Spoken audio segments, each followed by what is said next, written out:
The theme for this tutorial is all about reduce, reuse and recycle. Tucked away somewhere, everybody has got that bag of scraps that were a little bit too big to throw away, but a little bit too small to make anything out of. I have got a whole heap of scraps here. In today's tutorial, these scraps are going to become an item of clothing.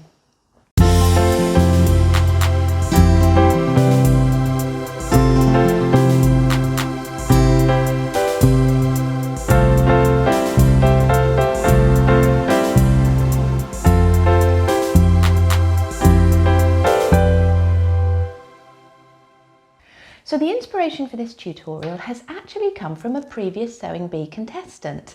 The fabulous Riffalo posted up recently a jumper he had made entirely from offcuts and scraps that he had left over from other projects.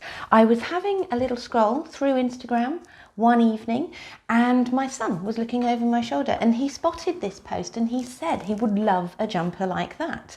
So what I did is I dropped him a line, asked him if it was okay to use his jumper as inspiration for a tutorial to show others how to make it, and he said it was fine, which is fabulous. So big thanks to him. He has provided the inspiration for this particular tutorial and I'm going to run you through how to make this fabulous jumper. The pattern that I'm going to use is a copy of a pattern I have made from one of my son's raglan sleeve tops.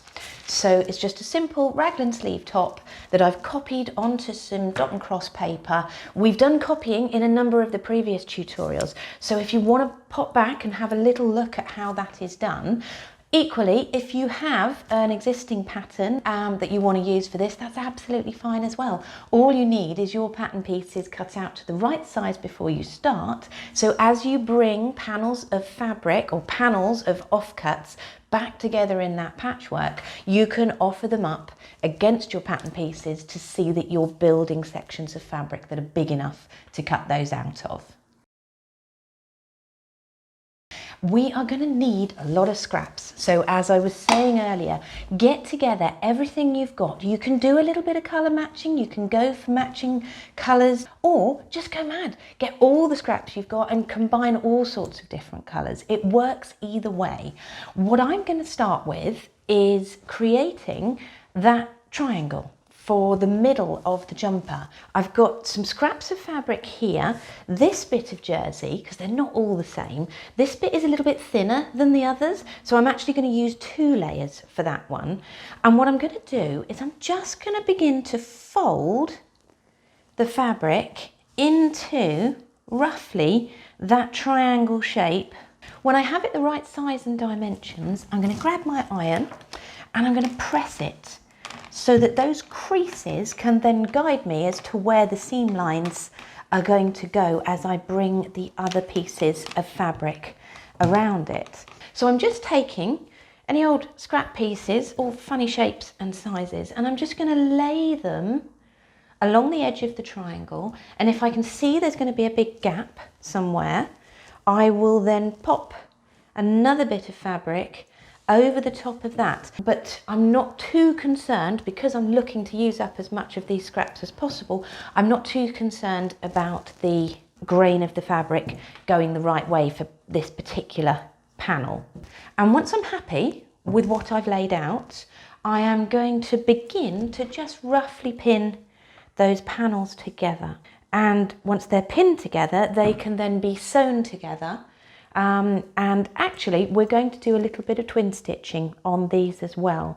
My son absolutely loves black and red, so in a little bit of a drift from the original, we are going to have some hopefully very funky red top stitching all the way through these pieces as well.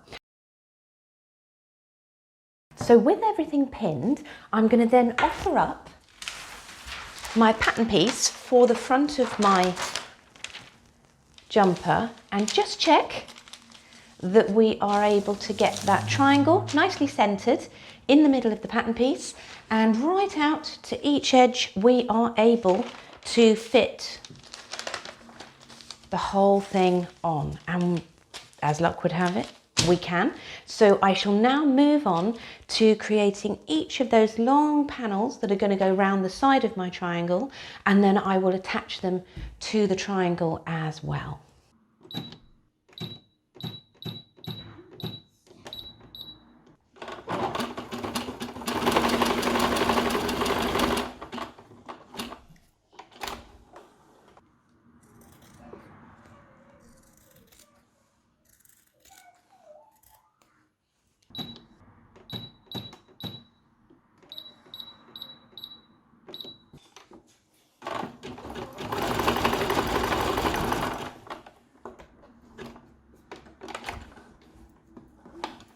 So as I'm getting the front of the jumper all together, what I'm also doing as I go along is top stitching. So each time I've sewn a panel together, I'm going to put both of the side seams nice and flat and top stitch them as well. I've got red thread that I'm going to do that in. So I'm just going to set up the machine ready to do that twin needle top stitching as well. The first thing I'm going to do is I'm going to pop my extra pin on top of my machine and get both of my red spools on top of the machine. And I'm going to take them one by one down towards the needle, one at a time. I'm then going to make sure my twin needle is in place. So I simply take out my old single needle and I take my twin needle and pop it in where that was. Turn the little screw nice and tight, and then one by one we're going to thread the needles. Once they're nicely threaded up, give them a little pull through, tuck them down behind the presser foot, and you'll be ready to twin needle stitch. What I would do is run a little sample just to make sure that everything's working as it should before you move on to your top itself.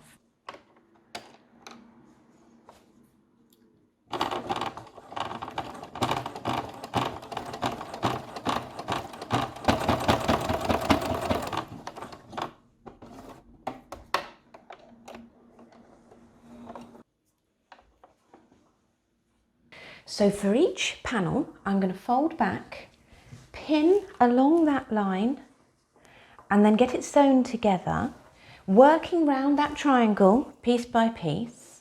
Once I have one side attached, I'll top stitch and then move on to the next side after that.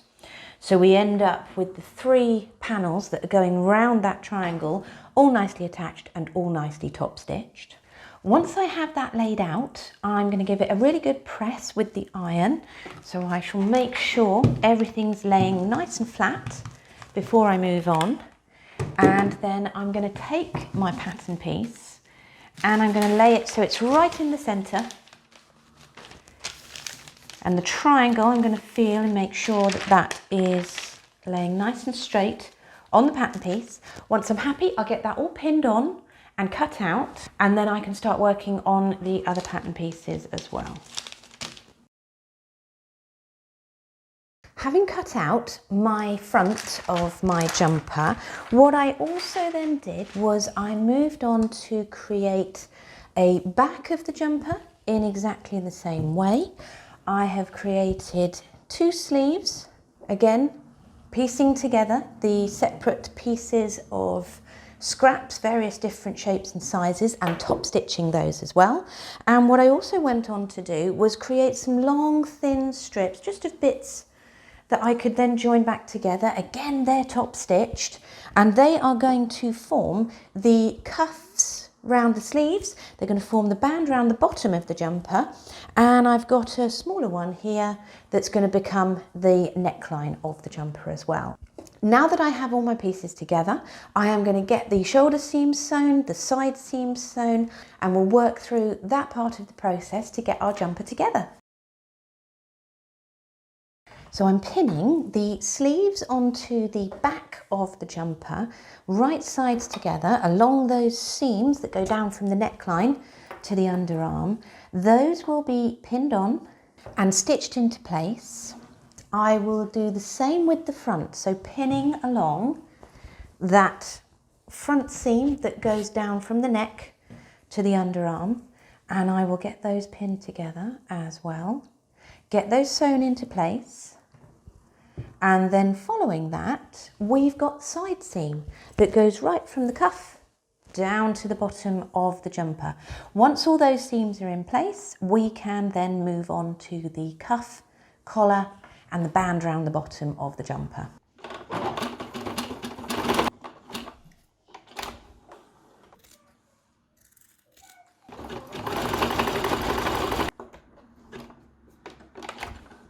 My sleeves are attached, my side seams are all sewn into place, and what I'm now going to do is take those bands that I had cut earlier from offcuts of fabric, measure up, so the band for the bottom of the jumper matches the width of the jumper itself. I'm then going to join the ends of that band and fold it over. Once it's folded, I'll give it a really good press all the way along.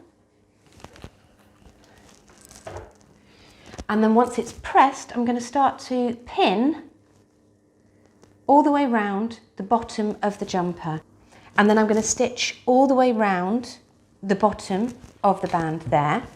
Once that band for the bottom of the jumper is attached, I'm going to have a little look at the ends of the cuffs. Now, actually, I had cut cuffs for this jumper, but I think just turned up with a little bit of red twin stitching is actually going to look really nice on these. So I'm going to do that instead, bit of a change of mind, but you know, these things develop as you're building your garments.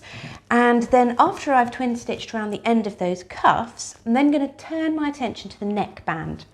Measure round the neckband so I can see exactly how much band I'm going to need to get round that.